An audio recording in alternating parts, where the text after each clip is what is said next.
Hello and welcome to the talk to Correctness by Construction for Feature-Oriented Software Product Lines. My name is Tabea Bordis and this is joint work with Tobias Runge and Ina Schaefer, and we are all from TU Braunschweig. As you all may know, we are surrounded by variational software or software product line implementations, but what you may not be aware of is that some of these are actually safety critical, like in the automotive sector, medical sector, emergency calls, or even in the aerospace.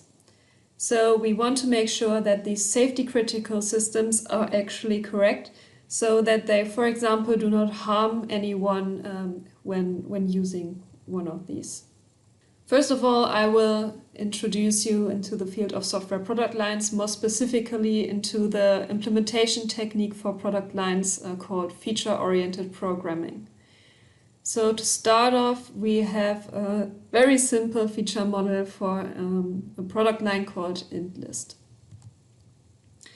In feature-oriented programming, for each of these features in the feature model, you have a feature module.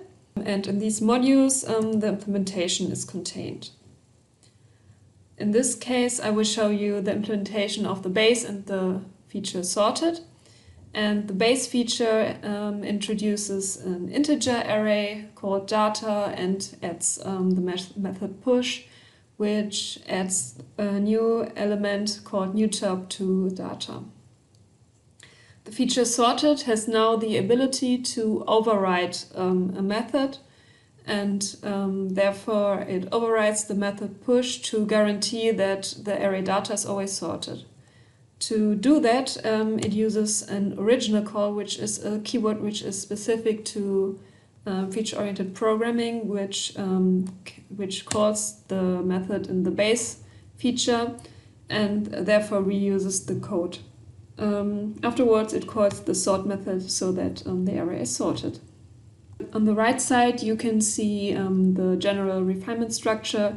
This is basically like overriding and supercalls in Java. So you have this hierarchy, and for example, the method in feature cons can only call the base implementation with the original, and the sorted refinement can call either cons and then base, or just base. Now, correctness by construction is an incremental approach to create correct programs. To show you how it works, we will implement the push method in the base variant with this technique. We start off with a hort wrapper. It has a precondition P and a postcondition Q and an abstract statement S that we want to refine to a correct implementation. So at first we need to define P and Q. For this push method, this may be that the array is non-null, and after execution it should contain the new element and also every element that has been contained before. With correctness by construction, we have a basic set of refinement rules, which are, for example, loops or selection statements, method calls, assignments, and so on. So to begin with, we use the composition statement to split this abstract statement into two. Therefore, you can see on the bottom right side how such a refinement rule looks like. In this case, we have to introduce an intermediate condition such that we have two hort triples now, which both have to be fulfilled using the intermediate condition. Therefore, we define the intermediate condition and then we can go on. Next, we use an assignment rule, and we can do some further refinement steps, and we are generally finished when no abstract statement is left. And if we apply to all these rules, we know that the program that we created is actually correct. Now, how do we combine these two things? Our goal is that we have the feature model from the product lines and also the different feature modules, which contain the implementation, but instead of Java and feature-oriented programming, we want to use our CBC approach. Now this could be the implementation of the push method in the feature sorted, but actually we do not have an original call in the correctness-by-construction approach. And furthermore, the sort method is also defined in two different feature modules, as you can see, so we can have different implementations for the method sort, and therefore also different contracts, and this is also not checked with the original CBC approach. This is what we call a variational method call. You will hear this term later on. So what do we need to support these two constructs in correctness-by-construction? First of all, we need to somehow define which are actually the valid replacements for the original or also for variational method calls. And in the second step, we also need a refinement rule in a correctness-by-construction manner. Both of these are formally defined in the paper if you want to look it up there. I will only describe how they work in this presentation. Okay, let's start with the valid replacements for an original call. So we are still in the push method in the sorted feature module from the diagram you've seen before. And the feature model is also still the same. We stay in this example basically.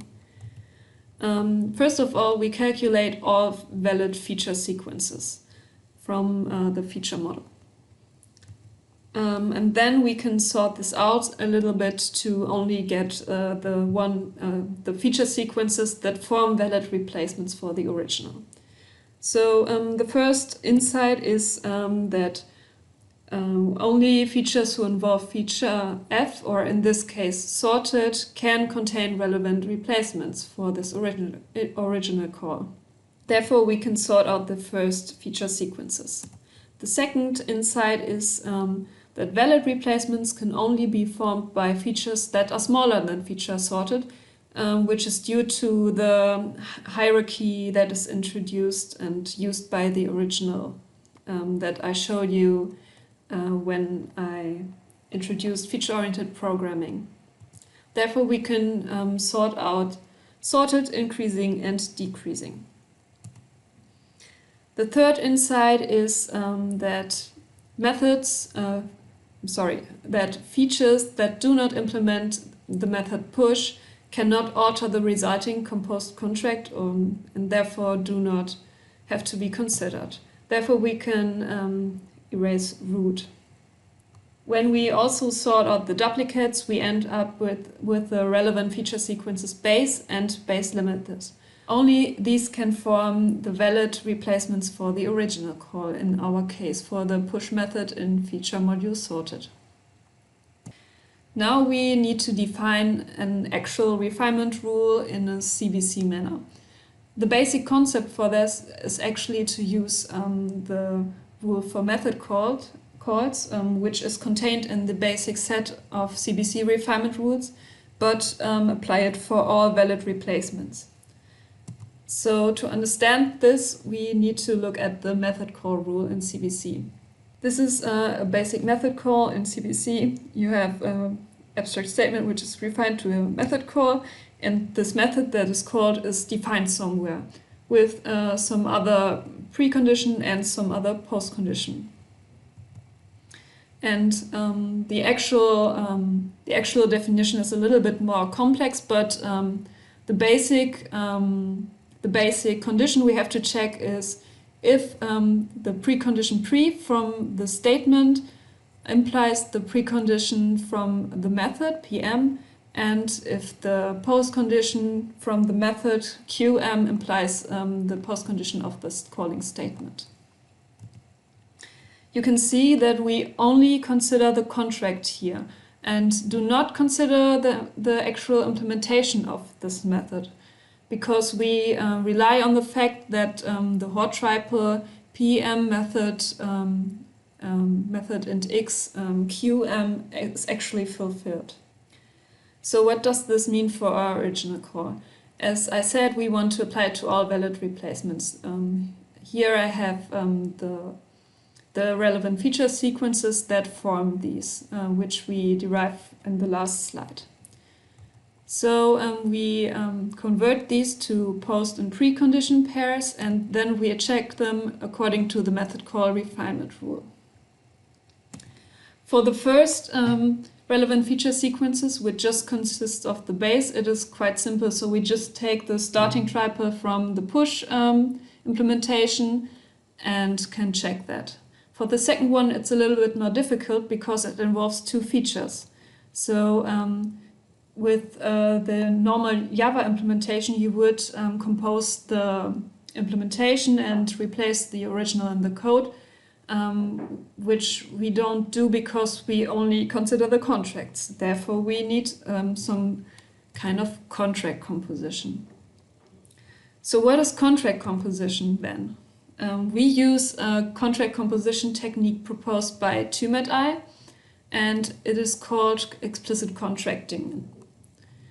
So here we have the definition of the post condition of base and limited, and you can see that in the limited condition we use a keyword called \original. We replace this original with the base contract. So it looks like this, the finished contract. We can then use this contract for our Q1 and check the condition we just saw. So for the variational method call, it's quite similar. We also need the relevant feature sequences first. So we concentrate on this method sort, but the call is from method push and feature sorted. First of all, we have all feature sequences again from the feature model, and then we have two insights. The first one is the same one as for the original call. We do not consider feature configurations that do not involve feature sorted, as the code cannot be contained in the variant. And the second one is that we do not consider features that do not implement the called method in this case, which is sort. So we end up with the relevant feature sequences, which is increasing and decreasing. These have to be considered for the sort method. The actual refinement rule is the same as for the original call, just that it uses the differing definition of the relevant feature sequences.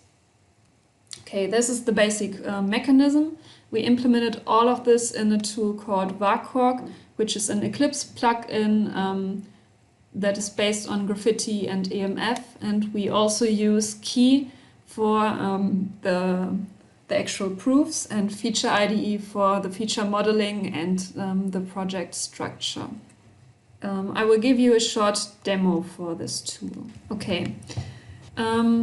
Here on the left side you can see the project explorer. We have the feature modules and the feature model at the bottom, which looks like on the slides.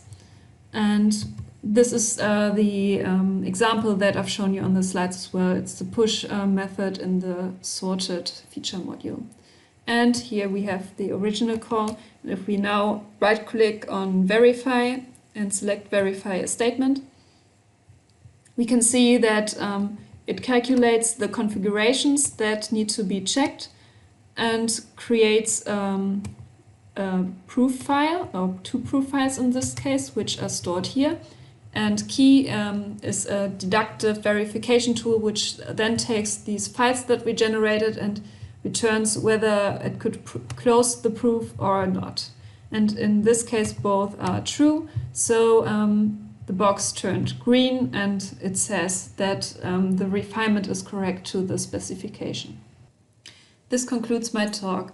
I've showed you how we combined feature-oriented programming and correctness by construction to create correct software product lines. Therefore, we calculated the relevant feature sequences for variational method calls and original calls, and also defined defined refinement rules in a CBC manner for it, which I explained to you how they work. Lastly, I showed a short demonstration of the tool VARCORG, which is available at GitHub. Thank you for listening and your attention.